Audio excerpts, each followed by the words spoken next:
के साथ पटना से बड़ी खबर है, जहां कांग्रेस ने आरजेडी पर बड़ा हमला बोला है। कांग्रेस प्रवक्ता का बहुत बड़ा बयान सामने आया है। बांकीपुर चुनाव के बाद बड़ा हमला बोला गया है। असितनाथ तिवारी ने बड़ा बयान दिया है। तेजस्वी यादव को लेकर के बयान दिया गया है। तेजस्वी को गठबंधन में कोई रुचि नहीं है। असितनाथ तिवारी ने तेजस्वी से पूछा है कि क्या बीजेपी से तेजस्वी की कोई डील हुई है। तो ये बड़ी खबर। और बांकीपुर उपचुनाव का मतदान हो चुका है। 3 तारीख को नतीजे सामने आने हैं, लेकिन इससे पहले कांग्रेस ने बड़ा सवाल तेजस्वी यादव पर उठा दिया है और पूछा है कि क्या बीजेपी से तेजस्वी यादव की कोई डील हुई है। तेजस्वी को गठबंधन में कोई रुचि नहीं है।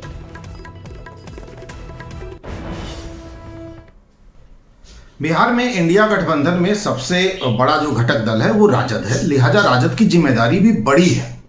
बांकीपुर चुनाव में आपने देखा कि राजद ने महागठबंधन या इंडिया गठबंधन का कोई सार्थक इस्तेमाल नहीं किया। पता नहीं क्यों नहीं किया। हो सकता है तेजस्वी जी की रुचि नहीं रही हो, वो अलग मसला है।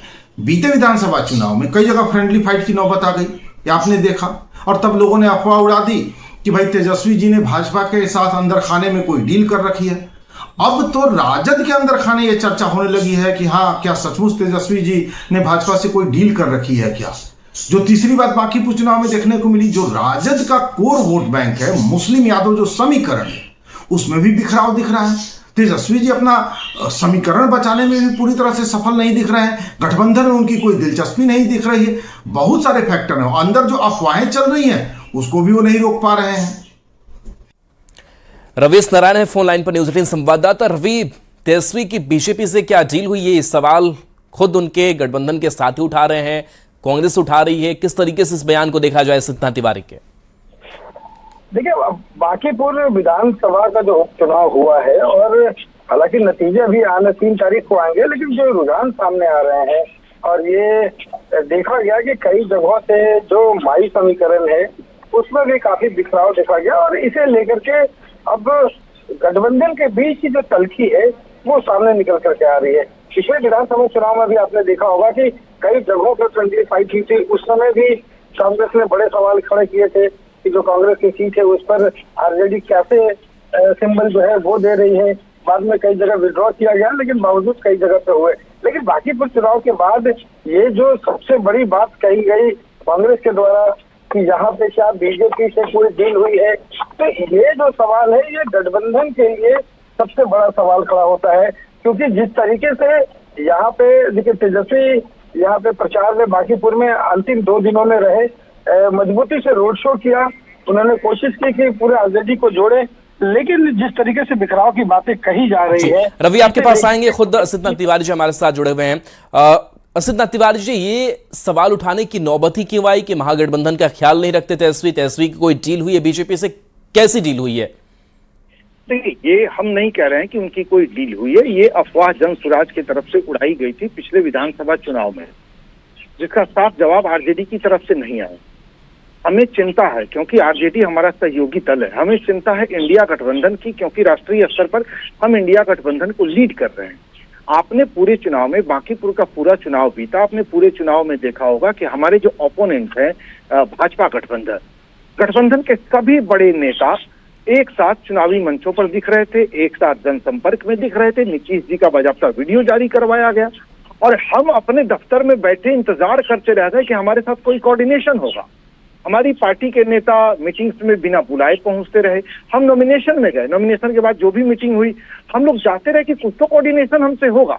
आरजेडी ने कोई कोऑर्डिनेशन हमसे नहीं किया। हमें चिंता हो रही है, वो हमारे सहयोगी दल है और हमें उस दल की चिंता हो रही है। उनके भीतर ये बात उठने लगी है। आरजेडी के नेता भी ये कहने लगे हैं जो बात बीते विधानसभा चुनाव में जन स्वराज के लोग कहते थे जेडी की तो भाजपा से डील हो गई, तो वो बात अब आरजेडी के भीतर उठने लगी कि हाँ तेजस्वी जी की कुछ डील हो गई है। तो इससे तेजस्वी जी की छवि को नुकसान होगा। हमें इस चुनाव के दौरान आरजेडी से आपकी कोई बातचीत हुई थी, कोऑर्डिनेशन के मसले पर हो, किस तरीके से चुनावी मैदान में उतरना हो, इन सब पर कुछ बातचीत हुई हो, कुछ सलाह राय मशवरा? किसी तरह की राहुल जी कोई बात नहीं हुई। विधानसभा चुनाव में जैसे आरजेडी ने कई सीटों पर एक पक्षीय फैसला लेकर अपने उम्मीदवार दिए, अपने उम्मीदवार उतार दिए जी, स्थिति इस बार भी है। न कोई बात, न कोई मशवरा, आरजेडी ने अपनी तरफ से उम्मीदवार, जबकि आप सब जानते हैं, ये बात तो छुपी नहीं है, ऑन रिकॉर्ड है कि 2 चुनाव हम लड़े जो बांकीपुर से बीते 2 विधानसभा चुनाव, उसमें हमारे उम्मीदवार की जो हार हुई, लव सिन्हा लड़े, शत्रुघ्न सिन्हा के बेटे, वो 40,000 वोट से हारे। कुमार आशीष लड़े, वो 39,000 वोट से हारे। और रेखा गुप्ता जो आरजेडी उम्मीदवार लड़ी, वो 51,000 वोट से हार गई। फिर दोबारा उन्हीं को उम्मीदवार बना। लेकिन चलिए, आपने उम्मीदवार उतारा, हमने विरोध नहीं किया। हमारे लोग नॉमिनेशन में गए, आपके चुनाव प्रचार में बिना बुलावे गए, लेकिन आपकी तरफ से कोई कोऑर्डिनेशन नहीं हुआ। हमें इस बात की चिंता हो रही है। असितनाथ तिवारी जी, विधानसभा चुनाव में भी जिस फ्रेंडली फाइट की बात हुई और उसका हश्र क्या हुआ कांग्रेस के साथ, ये आप लोगों ने भी समझा, देखा, उसका मूल्यांकन जरूर किया होगा। महागठबंधन धर्म सिर्फ कांग्रेस से निभाती चली जाए, ये भी तो कोई बड़ी मजबूरी नहीं बनी हुई है। क्या चल रहा है, क्या होना चाहिए? देखिए, क्या है ना, परिवार का जो मुखिया होता है उसको अपना दिल बड़ा रखना पड़ता है। ये आपने भाजपा में भी महसूस किया होगा कि जीतन राम मांझी जी लगातार हिंदू आस्था पर प्रहार करते रहते हैं, लेकिन भाजपा के लोग बिल्कुल चुपचाप सुन रहे होते हैं। ये हर परिवार के बड़े भाई की परिवार। चलिए असितनाथ जी, आपके पास आएंगे। आरजेडी से जयंत जिज्ञासु जी हमारे साथ हैं, जुड़े हुए हैं, आरजेडी के प्रवक्ता है। जयंत जी, जो असितनाथ तिवारी आरोप लगा रहे हैं कि ना आप लोग कोई कोऑर्डिनेशन का भी करते हैं, ना कोई आप राय मशवरा समझते हैं, ना गठबंधन धर्म का पालन आप करते हैं, और कई बड़े आरोप और इस तरीके की चर्चाएं हो रही कि क्या तेजस्वी की कोई बड़ी डील भी बीजेपी के साथ हुई है। आपका क्या स्टैंड है? आरजेडी क्या सोचती है इन आरोपों पर? मैंने अक्षर से नहीं है आशीष जी ने क्या कहा है। आशीष जी तो बहुत अनुभवी व्यक्ति हैं और हम इस बात को समझते हैं कि पूरा गठबंधन आज युवाओं के और छात्रों के मुद्दे पर एकजुट है और देश की सरकार से भी जवाबदेही चाहते हैं लोग। और बिहार की सरकार ने भी जिस तरह से बर्बरता किया है, पुलिस की हो या जो, उसको बांकीपुर के लोगों ने भी देखा है। तो इसलिए हम लोगों की जो मूल विचारधारा और प्रतिबद्धता है वह देश के जनसाधारण के प्रति है। और बांकीपुर चुनाव कोई इससे उलट कोई विषय और मुद्दे पर नहीं लड़ा गया। तो हमारा गठबंधन एकजुट है और उसी भावना के साथ लोगों ने काम किया और समन्वय भी उसी तरह कर रहा है। तो मैं नहीं समझता कि कोई विरोधाभास इसमें है। आप देश की जनता की बात कर रहे हैं, कुछ बड़े मुद्दों की बात कर रहे हैं, लेकिन आप कांग्रेस की बात नहीं कह रहे हैं। आखिर कांग्रेस जब साथ में, उनको साथ में लेकर चलना, और यही टिस कांग्रेस को है, और यही चीज कहीं ना कहीं आपको नुकसान विधानसभा में भी पहुंचाया। नहीं, जब एक बार बिगुल फूंक जाता है तो उसमें हर आदमी अपना योगदान देता है और कांग्रेस पार्टी ने भी योगदान दिया है वहां। तो उस साझा प्रयास का ही एक नतीजा आपको देखने को मिलेगा। नतीजे जो भी आएंगे हम सबको इंतजार करना चाहिए। और ये बात जरूर है कि वहाँ इतना कम मतदान होता है, वोटिंग प्रतिशत इतना कम है पिछले 6 चुनावों से, 2015 के चुनाव को छोड़ दें तो। कांग्रेस का ख्याल आप लोग क्यों नहीं रखते हैं? नहीं, कांग्रेस का ख्याल रखने की कहाँ बात है। कांग्रेस इस देश की सबसे बड़ी विपक्षी पार्टी है और कांग्रेस के साथ जो राष्ट्रीय जनता दल का संबंध है वो जगजाहिर है। कांग्रेस पार्टी के अंदर टूट फूट हो गई सोनिया जी के विदेशी मूल के मुद्दे पर। शरद पवार जी, तारिक अनवर साहब, ये सब छोड़ के चले गए। पीएस संगमा साहब लोग एनसीपी बना लिया। तब भी इस देश के वाहिद शख्सियत थे लालू प्रसाद जी, जिन्होंने कहा कि बिल्कुल फालतू बात हो रही है। वो इस देश की बहू है और कांग्रेस पार्टी का सबसे अधिक साथ अगर एक भरोसेमंद सहयोगी के रूप में दिया है तो उसका नाम राष्ट्रीय जनता दल है। कांग्रेस हमारा ख्याल रखती है, कांग्रेस का ख्याल हम रखते हैं और हम दोनों मिलकर देश की जनता। चलिए असितनाथ तिवारी जी से जवाब लेते हैं। असित जी, जैन जी को सुन रहे होंगे आप, ये क्या ऊपरी बात है कि ख्याल रखते हैं, हमारे अच्छे संबंध है? देखिए, जैन जी ने बहुत सारी बातें बिल्कुल सही कही कि आरजेडी हमारा पुराना सहयोगी और भरोसेमंद सहयोगी है और इसीलिए हमें आरजेडी की चिंता है, वरना हमें आरजेडी की चिंता नहीं होती। हमें राजद की चिंता इसलिए है कि क्योंकि राजद हमारा पुराना और भरोसेमंद सहयोगी है। लेकिन पिछले कुछ दिनों से हम लगातार देख रहे हैं, चाहे वो विधानसभा का चुनाव हो, अभी जो उपचुनाव हुआ हो, राजद गठबंधन को पूरी तरह से जोड़ने में राजद की तरफ से कोई दिलचस्पी नहीं दिख रही है।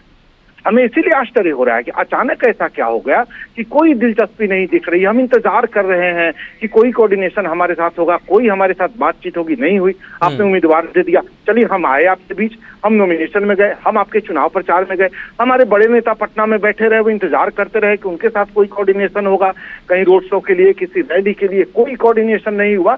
तो ये जो कमी आई है इसलिए हमें चिंता हो रही है राहुल जी, हम इसकी बात कर रहे हैं। चलिए बिल्कुल। और बीजेपी के प्रवक्ता मृत्युंजय तिवारी जी भी हमारे साथ जुड़े हुए। मृत्युंजय तिवारी जी, चूंकि आपने काफी बहुत कम ही दिन हुए आरजेडी से अलग हुए, आरजेडी के रग रग को आप पहचानते हैं, जानते हैं, और आपके पार्टी छोड़ने के साथ ही कांग्रेस ने बड़े सवाल भी उठा दिए, सिर्फ तिवारी जी ने सवाल उठा दिए। आप किस तरीके से देखते हैं? और यह भी कहा जा रहा है कि क्या बीजेपी के साथ ऐसी कोई डील भी हुई है, इस पर क्या जवाब देंगे आप?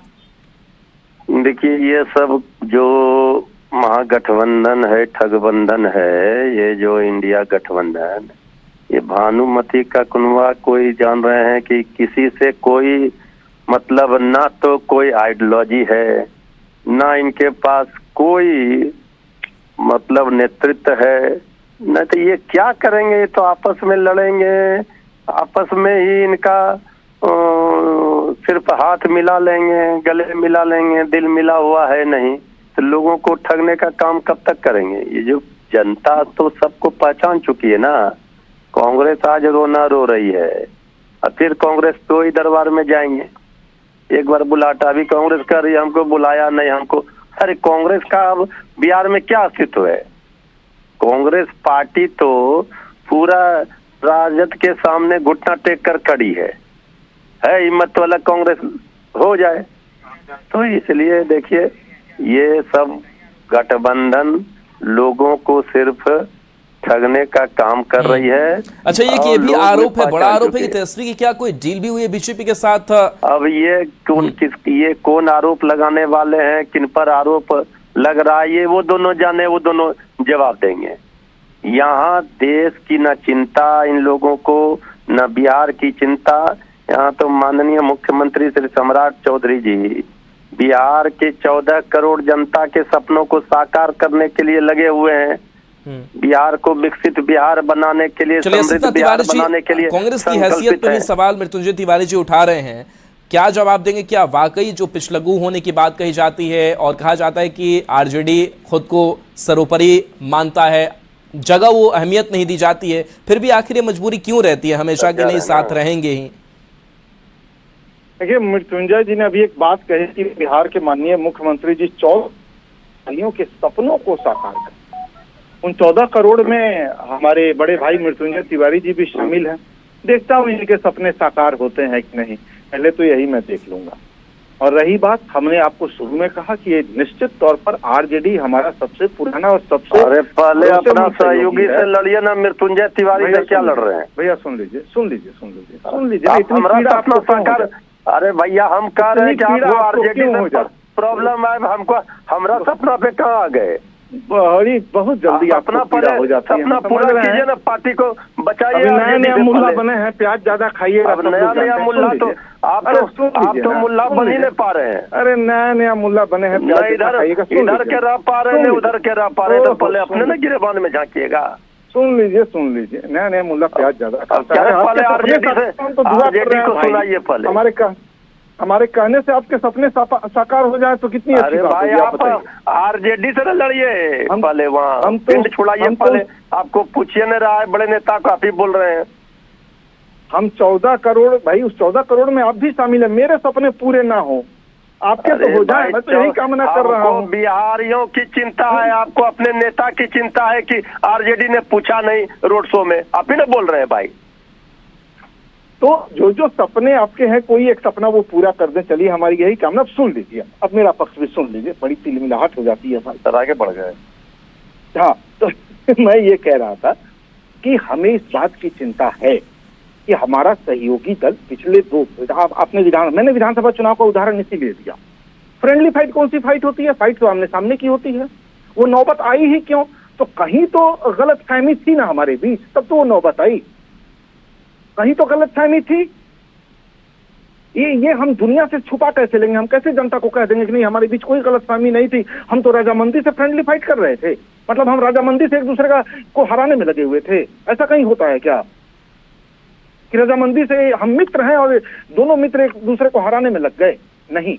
इसीलिए हम कह रहे हैं कि फ्रेंडली फाइट टाइप की कोई फाइट नहीं होती है। ये स्थितियां आई, हमें उसी दिन सचेत हो जाना चाहिए था। हमने वही गलती फिर बांकीपुर में कर दी। तो लगता है सर हम बार बार एक ही तरह की गलती क्यों करें? हम बार बार एक ही तरह की गलती करके हम बीजेपी को जीतने का मौका दे रहे हैं। मैं ये बात इसलिए कह रहा हूँ क्योंकि मुझे चिंता गठबंधन की है, मुझे चिंता अपने सहयोगी राजद की है। चलिए एससी जी, जयंत जी भी आपकी बात को सुन रहे होंगे कि मित्र बनकर ही ये कहीं ना कहीं कह सकते हैं कि नुकसान भी पहुंचाया जा रहा है एक दूसरे को। जयंत जी जवाब दे दीजिए। नहीं, देखिए, मैं सिर्फ इतना कहना चाह रहा हूँ कि किसी भी राजनीतिक संघर्ष में बहुत ही दूरदर्शिता के साथ लड़ा जाता है, और जब सामने इतना बड़ा आपके सांप्रदायिक ताकत हो तो उसके बाद तो किसी भी तरह की ढिलाई आपके लिए परेशानी का सबब बन सकती है। और ये मैं नहीं कहता, स्वयं जो राज्यसभा सांसद हैं कांग्रेस पार्टी के अखिलेश प्रसाद सिंह जी ने, इस देश के राष्ट्रपति रहे, उपराष्ट्रपति रहे, बिहार के गवर्नर भी रहे डॉक्टर जाकिर हुसैन साहब, उनके नाती रहे विदेश मंत्री सलमान खुर्शीद साहब, उनकी मौजूदगी में चल बिल्कुल, तो जो टीस से कांग्रेस की वो भी शायद समझना चाहिए। जयंत जी, आप लोगों को भी, आरजेडी को भी। चलिए बहुत बहुत शुक्रिया जुड़ने के लिए, अपनी बातें रखने के लिए। असित नाथ तिवारी जी आपका भी बहुत बहुत शुक्रिया। मृत्युंजय जी आपका भी बहुत बहुत शुक्रिया। जयंत जी आपका भी शुक्रिया। बढ़ते आगे, बिहार के पंचायती राज मंत्री दीपक प्रकाश आखिरकार अपनी कुर्सी बचा सकते हैं और इसके लिए अपनी कुर्सी की कुर्बानी दी है बीजेपी एमएलसी देवेश कुमार ने। दरअसल दीपक प्रकाश के बिना किसी सदन के सदस्य बने मंत्री बनने पर सुप्रीम कोर्ट ने सख्त टिप्पणी करते हुए बिहार सरकार से जवाब मांगा और कुछ ही घंटे बाद एमएलसी देवेश कुमार ने एमएलसी पद से इस्तीफा दिया है। आखिर क्या है पूरा मामला, इस रिपोर्ट में दिखाते हैं।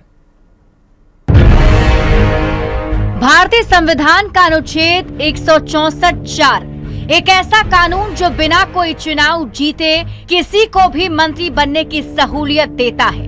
इसी कानून के तहत आरएलएम प्रमुख उपेंद्र कुशवाहा के बेटे दीपक प्रकाश को भी पहले नीतीश कैबिनेट फिर सम्राट कैबिनेट में मंत्री बनाया गया। पर इस कानून में एक पेच ये है कि ये नियम केवल 6 महीने की अस्थायी छूट ही देता है, यानी 6 महीने के भीतर अगर किसी भी सदन की सदस्यता नहीं मिली तो मंत्री पद जा सकता है। इसी अनुच्छेद का हवाला देते हुए देश की सर्वोच्च अदालत में एक याचिका दायर की गई।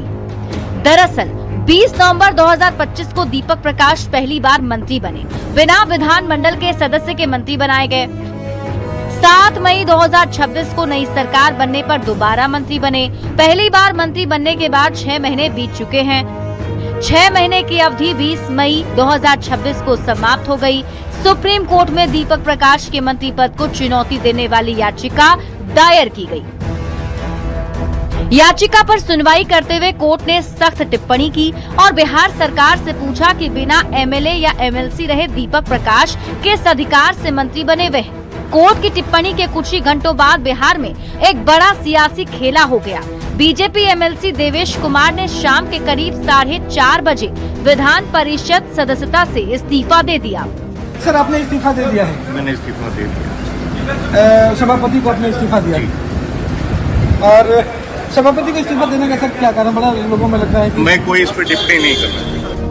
देवेश कुमार ने तो कैमरे पर कुछ भी कहने से मना कर दिया। माना जा रहा है कि देवेश कुमार ने दीपक प्रकाश को एमएलसी बनाने के लिए अपनी कुर्सी कुर्बान की। इधर सुप्रीम कोर्ट ने 4 अगस्त को मामले पर सुनवाई की अगली तारीख तय की है।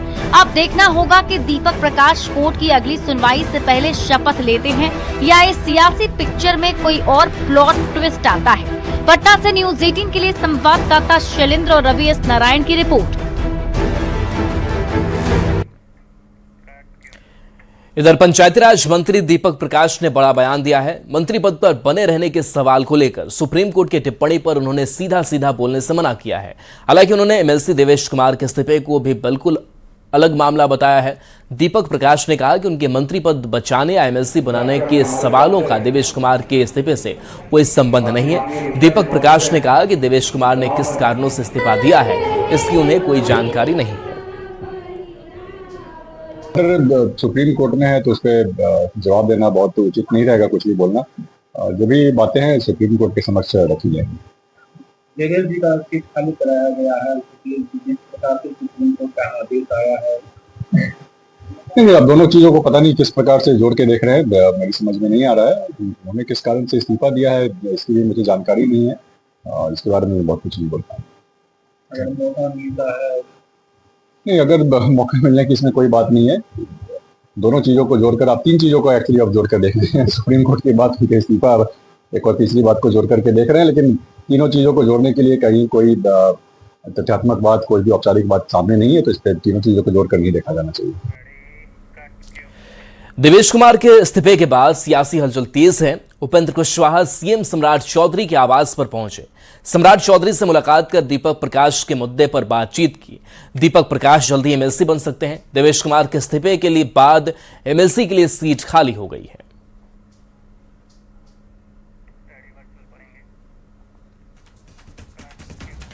अब जरा राज्यपाल कोटे से मनोनीत एमएलसी देवेश कुमार का इस्तीफा और दीपक प्रकाश की आसान होती राह को समझते हैं। तो देवेश कुमार मार्च 2021 में एमएलसी बने, राज्यपाल के मनोनयन पर एमएलसी बने। 2027 में कार्यकाल पूरा होने वाला था। दीपक प्रकाश किसी सदन के सदस्य भी नहीं है। दीपक के मंत्री बने रहने पर ही सवाल उठे। दीपक के मंत्री बने 6 महीने से ज्यादा हो चुके हैं और यही संवैधानिक संकट है और इसके समाधान की कोशिश हो रही है। अब देवेश की जगह एमएलसी दीपक बन सकते हैं। दीपक एमएलसी बने तो मंत्री पद बच जाएगा। चलिए बढ़ते आगे, कुछ और खबरों की बात कर लेते हैं। और ये खबर पूर्णिया से है, जहां अपराधियों ने गोली मारकर हत्या की है। चंदन जायसवाल को 5 गोली मारी गई है। चौमिन का ठेला चंदन लगाता था। लड़की को भगाने का पुराना विवाद था। छोटू ऋषि पर परिवार का बड़ा आरोप है। केस उठाने की धमकी छोटू देता था। कुछ दिन पहले ही जेल से बाहर आया था। चंदन के परिवार का बड़ा आरोप है कि बीती रात चंदन को गोली मारी गई। चंदन के परिवार का पुलिस पर आरोप है कि पुलिस ने मामले में लापरवाही भी दिखाई है। तो पूर्णिया से ये बड़ी खबर है, जहां अपराधियों ने गोली मारकर हत्या की है। चंदन जायसवाल को 5 गोली मारी गई है। बता दें कि लड़की को भगाने का पुराना विवाद एक बताया जा रहा है। पुलिस पर भी लापरवाही के आरोप लग रहे हैं। 5-6 महीना पहले झगड़ा हुआ था, उसी के कारण। किससे झगड़ा हुआ? ये छोटू ऋषि और मंजे ऋषि। किस बात को लेकर? मेरी भगनी को लेकर भागा था, उसी का मैटर में केस किए थे। उसी में मतलब कि वो जेल से छूट के आया था। गोली है, मारने का धमकी देता है, फिर भी वो लोग थाने वाले कुछ नहीं किया, सिर्फ आवेदन ले लिया। न रसीद देते थे न कुछ देते थे। वहाँ का कैमरा में आप देख सकते हैं। थाना में हम लोग कितना बार गए हैं वहाँ थाना पर। वही लड़की थी, उसी को लेकर भाग गई थी। नाबालिग लड़की थी, 13 साल की लड़की थी, उसको लेकर भाग गया। उसी विषय लेके थाना में केस उस किए थे। उसका बहन रहता है इधर, बहन तीनों भाई जाकर वहाँ उस लड़की का छोटी उम्र में शादी कर दिया। वहाँ से उस लड़की को लाए, लड़की को थाना में भी रखा, बच्चा वाला जेल में भी रखा। इसी विषय में उसको जेल में कर दिया गया था सर। यही धमकी देता था सब, पूरा परिवार उस जगह का, सब आस पास की, जल्दी निकालो नहीं तो पूरा खानदान को मार देंगे। कुमार प्रवीण फोन लाइन पर है। प्रवीण, क्या अपडेट है हत्याकांड को लेकर? देखिए, ये रात के लगभग 11:15 बजे की घटना है। जो ये दुकानदार था वो अपने घर जा रहा था, तभी मरंगा चौक के पास कुछ अपराधी आया और उससे 6 गोली मारा, जिसमें कि 1 गोली तो नहीं लगी, 5 गोलियां लगी और उन्हें आनंद फानंद में निजी अस्पताल लाया गया, जहां डॉक्टरों ने उन्हें मृत घोषित कर दिया। लेकिन परिजन का कहना है कि जो कुछ दिन पहले एक छोटू ऋषि नाम का युवक था, जिन्होंने उसकी नाबालिग बहन को बाला फुसला कर ले जाकर शादी कर लिया था और उसी मामले में इन लोगों ने केस भी किया था, जिसमें छोटू ऋषि जेल भी गया था। और कुछ दिन पहले वो जेल से बाहर निकला था और बार बार धमकी दे रहा था कि केस उठा लो, नहीं तो मार देंगे, जान से मार देंगे। तो इस बाबत इन लोगों ने प्रशासन को, मरंगा थाना को सूचना भी दिया था, लेकिन परिजनों का कहना है कि पुलिस ने कोई कार्रवाई नहीं की और रात में छोटू ऋषि और उनके साथ कुछ अपराधी आए और चंदन जायसवाल जो दुकानदार था, जो ठेला लगाकर वो चाउमीन नाश्ता बेचता था, उनको गोली मार दिया और उसकी मौत हो गई। फिलहाल लोगों में काफी आक्रोश है। हालांकि घटना की सूचना मिलते ही बिल्कुल, तो पुलिस पर भी लापरवाही के SSP आरोप लोग आक्रोशित है। शुक्रिया इस अपडेट के लिए आपका।